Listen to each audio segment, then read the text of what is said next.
Good evening.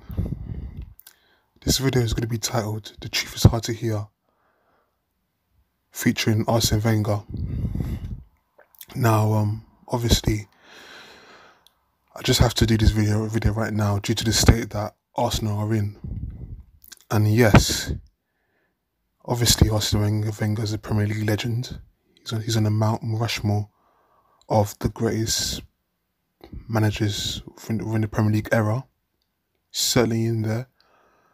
He may not be so in the next 7 years, but we'll see. But the fact is, okay, fine, yeah. A lot of Wenger fans, you could say that, especially with the current state Arsenal are in under Mikel Arteta, that yes, he would be doing a better job than Arteta is doing with these players. Certainly better than 15th. No worse than 15th. Much better than 15th. They would just be, they definitely will be in the top half of the table at this stage of the season. Certainly could say that. But that's not really saying much because, in my opinion, any experienced manager could do a better job than Arteta is doing right now. With the state Arsenal in being in 15th, which is just shocking and embarrassing, quite frankly. But like I said before, that's not saying much because there seems to be a lot of revisionist history that Arsene Wenger left Arsenal on the high. No, he didn't. Arsenal had finished outside of the top four in 2017 and in 2018, 5th and 6th. So Arsenal were on the decline for years under Wenger. In Wenger's last 10 years of his reign as Arsenal coach, as Arsenal manager, Arsenal on the decline from competing for titles to just settling for a top 4 place. That's the truth. So let's just be realistic with what actually happened during Arsene Wenger's last 5 years. So we're losing our big players, Van Persie, Fabregas, Nasri at the time. I'm sure there's more as well that I'm forgetting, but Ashley Cole as well. That was probably the first big star that left.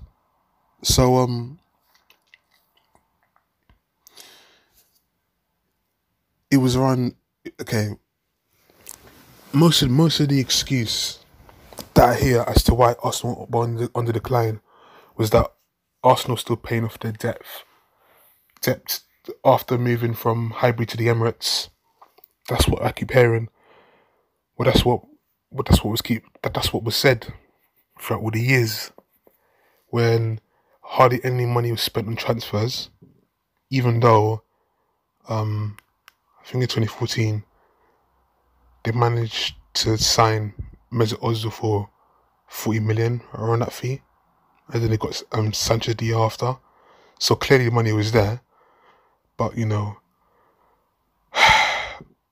these owners tend to be very, very sneaky and very slimy, very stingy. What do you expect? But the point is that certain things were happening under Wenger that Arsenal fans were getting tired of. And the problem with Arsene Wenger was that he was basically, in a nutshell, protecting the Kroenke family, protecting the Arsenal board, which at the time was Ivan Gazidis. And so, therefore, that's why, lots of Arsenal fans grew very restless and grew very angry, grew impatient, because they were sick and tired of all these excuses. And let's be real, Wenger should have won more than 3 titles.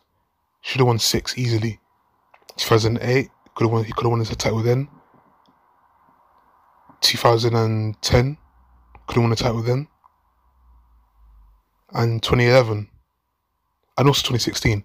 So really, Arsene Wenger could have won 7 league titles, but no, he only won 3. So there is a case to say that he underachieved as a manager.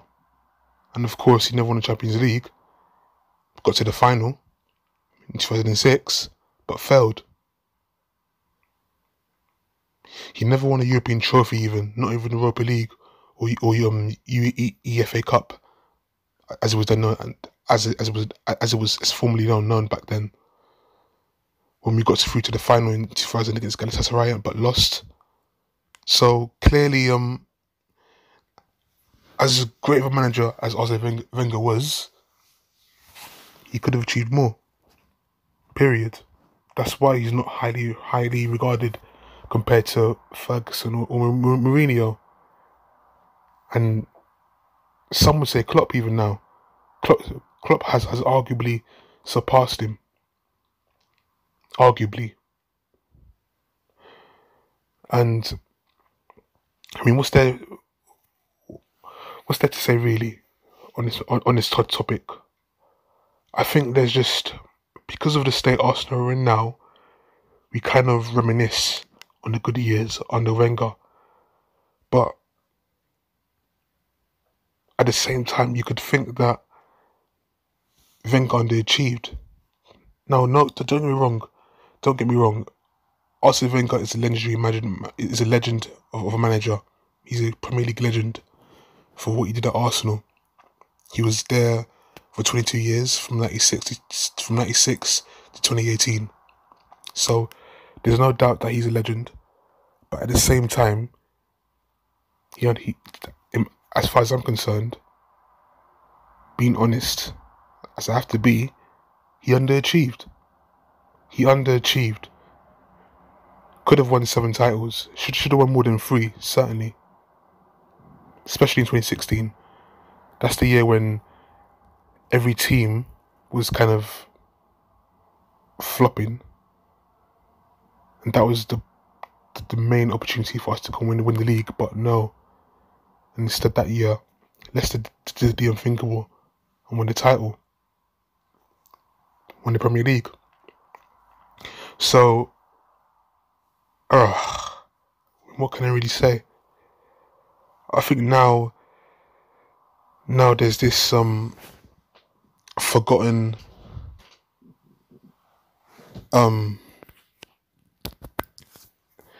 there's like I said before, a revisionist history on what happened in the later years of Wenger as Arsenal manager.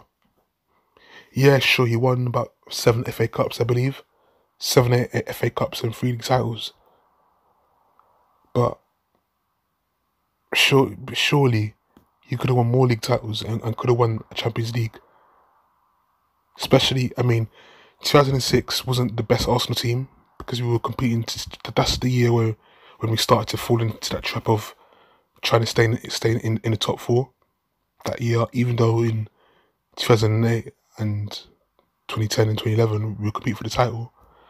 But 2006 wasn't really, Henry was still Henry, but players started aging.